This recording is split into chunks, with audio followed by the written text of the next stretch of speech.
윤석열 대통령 석방 변수가 생기면서 셈법 그리고 내부 기류가 조금 복잡해지고 달라진 것 아니냐 이런 얘기가 나오고 있는데요. 야당 지도부 이제는 최상목 권한대행을 압박하고 있습니다. 목소리 들어보시죠. 최상목 부총리는 지금이라도 헌재 결정에 따라 마은혁 재판관을 즉시 임명하고 헌법과 법률 부정의 시간이 길어질수록 감당해야 할 책임의 크기 또한 눈덩이처럼 불어난다는 점 명심하길 바랍니다. 역사적 카운트다운이 시작되었습니다. 헌재의 완결적 구성을 방해해온 최상목 대행의 책임은 더 근본적입니다. 마은혁 재판관을 임명하고 명태균 특검법을 공포할 것을 요구합니다. 이번 주가 최종 시한입니다.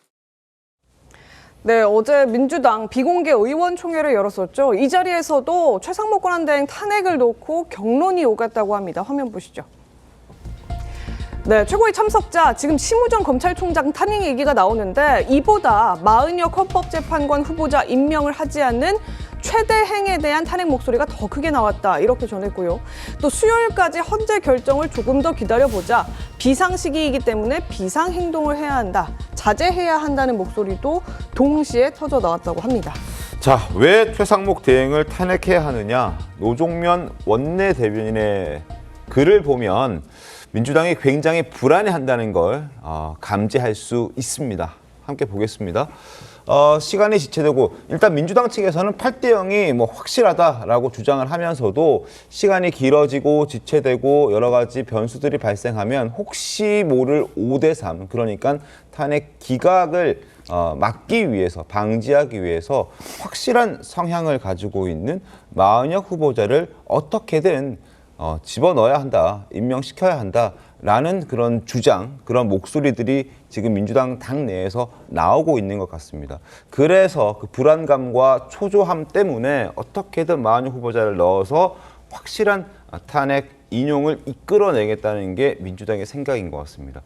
민주당으로서는 탄핵을 거듭하는 무리수를 써서라도 이 늦어지는 그래서 인용 여부를 확신할 수 없어질 수도 있는 그런 상황을 막겠다는 그런 계산인 것 같은데 결국 탄핵밖에 없는 건가요, 성치훈 부위원장님?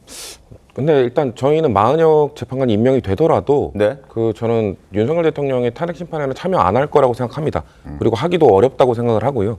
변론 재개를 해야 되기 때문에 그 가능성은 매우 낮은 상황이라 생각하고 그럼에도 마은혁 재판관을 임명해야 된다고 주장하는 이유는 지금 우리가 절차적 정당성을 다루지 않았습니까? 네. 절차적 정당성 때문입니다. 지금 대한민국에서는 우리 헌법 시스템, 사법 시스템 안에서는 대한민국의 정부 기관끼리 의견이 부딪혔을 때 그것은 헌법재판소가 판결을 내려준다. 권한쟁의 심판이라는 권한을 줬습니다. 그거에 대해서 지금 헌법재판소가 판결을 내렸습니다. 국회의 권한을 침해했으니 임명하라. 라고 했는데 그걸 안 따르고 있잖아요. 이거는 절차적 정당성을 무시하고 있는 겁니다. 그렇기 때문에 이거에 대해서 임명을 해야 된다고 주장을 하는 것이고요. 다만 그렇다고 해서 최상목 권한대행을 탄핵한다고 해서 문제가 해결되느냐. 저는 당내 반대 목소리가 있는 이유가 만약에 최상목 권한대행을 탄핵 소추해서 그다음에 아마 이주호 장관이잖아요. 이주호 부총리가 된다고 해서 그럼 임명이 되느냐.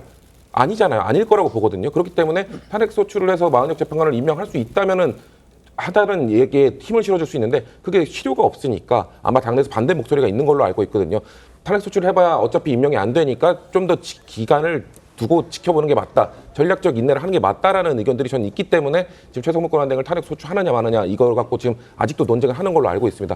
만약에 탄핵 소추해서 바로 임명되면 할 수 있죠. 근데 제가 말하는 이 논리 때문에 지금 부딪히고 있는 거고 저희는 뭐 만약 마은혁 재판관을 통해서 지금 3대 5인데 6대 3을 만들기 위해서 임명해 이거 전혀 아닙니다. 지금 저희는 당내 내부에서 저는 5대 3으로 가는 이 분위기에 뭐 불안해하거나 이런 의견을 들어본 적이 없기 때문에 대부분 8대 0을 확신하고 있습니다. 그렇기 때문에 저희는 절차적 정당성을 위해서 임명하자고 한다. 이 말씀을 다시 한번 드립니다. 근데 제가 따지고 하는 건 아니고 그 절차적 정당성을 헌재는 마은혁 재판관 관련 판결에서는 지키지 않았잖아요.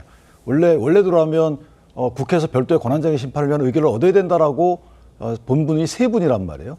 근데 이거를 다시 변론 제기해가지고 권고했잖아요. 의결할 수 있냐, 얼마나 걸리냐 했는데 의결을 했어요. 그 14일 날 했단 말이에요. 10일 날 변론 종결했는데 14일 날 국회에서 의결을 했어요.